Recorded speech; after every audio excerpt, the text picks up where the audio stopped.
បាទជំរាបសួរបងប្អូនថ្ងៃនេះគឺ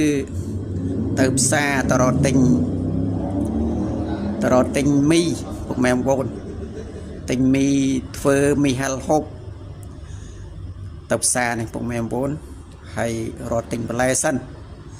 បន្លែយើងមិនទិញបន្លែឲ្យច្រើននេះបងប្អូនយើងទិញនៅស្ពៃបូកូហើយនឹងផ្សិតជុលមួយទៀតគឺស្ពៃក្តោបស្អីពណ៌ស្វាយអាស្ពៃក្តោបពណ៌ស្វាយនេះមិនស្គាល់ទៀត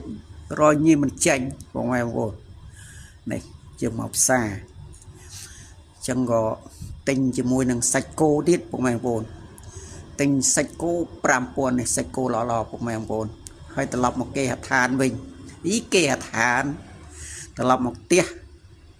កន្លែងស្នាក់នៅបងប្អូនហើយក៏នេះ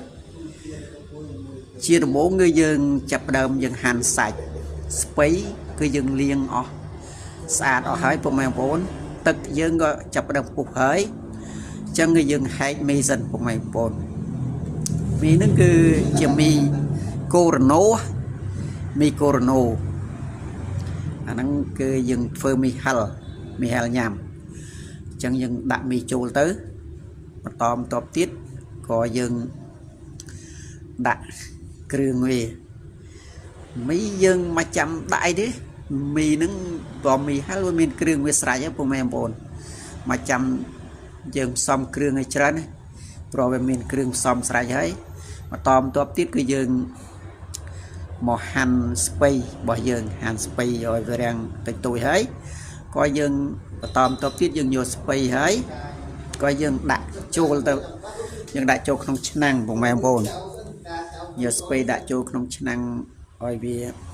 ស្ទាប់ហើយយើងក្របមកស្ទុះក៏រួចហើយក៏យើងបើកមកវិញហើយក៏យើងយកសាច់របស់យើងមាញ់ហ្នឹងយើងមក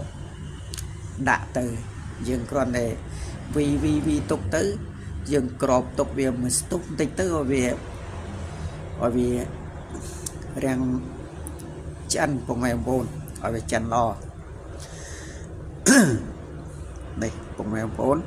បន្តមកទៀតយើងឆ្អិនហើយក៏យើងដាក់នៅជូរក្រូចឲ្យវាជូរបន្តិចទៅបងប្អូននេះបងប្អូនបាទបន្តទៀតគឺយើងនាំគ្នាហូបទៅបងប្អូននេះ